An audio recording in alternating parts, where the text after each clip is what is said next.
Hello friends, welcome to cook life kitchen. આજે આપણે બનાવીશું વધેલી રોટલીના પાપડ. તો ચા સાથે સવારના નાસ્તામાં આ પાપડ બહુ જ ટેસ્ટી લાગે છે.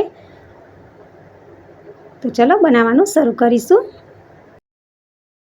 રોટલીના પાપડ બનાવવા માટે અત્યારે મેં રાતની વધેલી 5 રોટલી લીધેલી છે. તો સાંજની વધેલી રોટલીના તમે સવારે પાપડ બનાવી શકો છો અને સવારની વધેલી રોટલીના તમે રાતે પાપડ બનાવી શકો છો. જો તમે તાજી રોટલીના પાપડ બનાવશો તો તે ક્રિસ્પી નથી બનતા, એકદમ ચવડ થઈ જાય છે. તો આ વાતનું તમે ખાસ ધ્યાન રાખજો. તો હવે હું એક રોટલી લઈશ અને તેના વચ્ચેથી 2 ભાગ પાડી લઈશ. અને હવે અડધી રોટલીના પણ હું વચ્ચેથી 2 ભાગ પાડી લઈશ.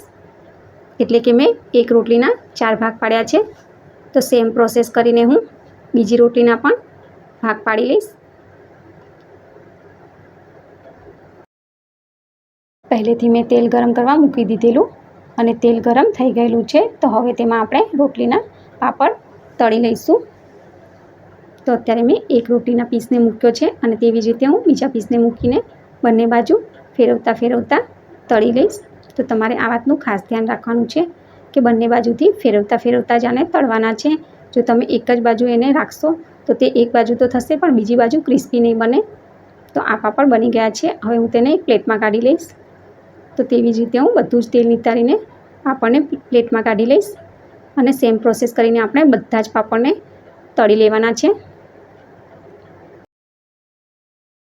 વધેલી રોટલીના પાપડ બનીને તૈયાર થઈ ગયેલા છે. તો તમે જુઓ કે ફક્ત 5 જ રોટલીના કેટલા બધા પાપડ બન્યા છે અને એકદમ ક્રિસ્પી બન્યા છે. આ પાપડને મેં સવારના નાસ્તા માટે બનાવ્યા છે. એટલે હું આને ગરમ ગરમ ચા સાથે સર્વ કરું છું.